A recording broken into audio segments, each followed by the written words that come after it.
अस्सलाम वालेकुम नाजरीन। तनोजाम वेजो गोट मीर शनावर में खिदमत खल्क वेलफेयर एसोसिएशन क़ौमी अमन कमेटी बराए बैनल मज़हब हम आहंगी जे सहकार से अमन और भाईचारी के अनवान से एक रोज़ा सेमिनार थी गुजरियो, जिनमें NPCHSC जे सेंट्रल चेयरमैन सैयद पीर अली शाह राशिदी मेहमान ख़ास तौर शिरकत कई। अगवानन मुखातब थींदे चयो त नाज़रीन असां हिन वक़्तु मौजूदु आहियूं कोट मीर अली शनावर साहब जिन के ऐं हिते तकरीब कोठाई वई आहे सुजाग माण्हू जे हवाले सां अचो थिन तकरीब में असीं उन्हनि सां गॾु आहियूं ऐं खिदमत ख़ल्क वेलफेयर एसोसिएशन हर इंसान जी खिदमत लाइ 24 कलाक जेको आहे सो उहा हाज़िर हूंदी, चाहे हू कहिड़ो बि मसइलो हूंदो इंशाअल्लाह हल करण जे लाइ खिदमत ख़ल्क जा उहिदेदार ऐं NPCIHA जा उहिदेदार जेके आहिनि।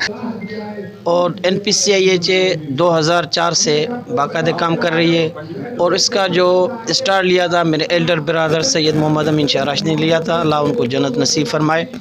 और इसका जो विजन है, इसका जो एजेंडा है वो क्लियर है कि हम पाकिस्तान के अंदर मजहबी मसलकी कौमी लिसानी फसाद का ख़ात्मा चाहते हैं और तमाम पाकिस्तानियों के दरमियान बाहम मोहब्बत बाहम यकजहती बाहम इत्तफाक चाहते हैं। खासा देखा कि हिंदू मुस्लिम सब आज एक ही पैनल पे एक ही जगह पे हैं। अल्हम्दुलिल्लाह जो अमीन शाह राशिदी साहब का मिशन था अल्हम्दुलिल्लाह उसमें हम कामयाब हो चुके हैं।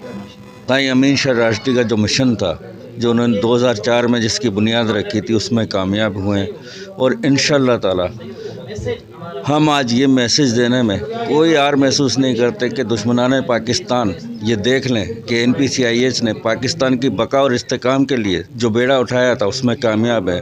मस्जिद मंदर सपना हसीन सुंदर जो ही बुढ़ो ऐं कंबर शहरन जा शहर बोड़े गोठन जा गोठ लोड़े किला ऐं कोट टोड़े अहिड़ो वयो वकोड़े बूंदूं ई बस न कनि थर जूं भिटूं बि हाणे पाणी नथियूं पाकिस्तान जिंदाबाद। असें भी चवंदासीं पाकिस्तान असें छो के हिते वेठा आहियूं न पाकिस्तानी तो आहियूं, हिंदू आहियूं या मुस्लिम आहियूं सभु हिकु, तो असीं ईअं चवंदासीं पाकिस्तान जिंदाबाद।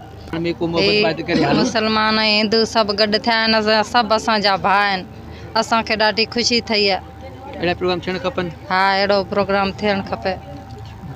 नाज़रीन ही हुआ सजाई जे प्रोग्राम में चल माण्हू जिन पंहिंजे ख़्याल जो इज़हार कयो। कैमरामैन सलमान शाह सां गॾु हाकिम ज़रदारी, कल्याण न्यूज़, तनोजाम।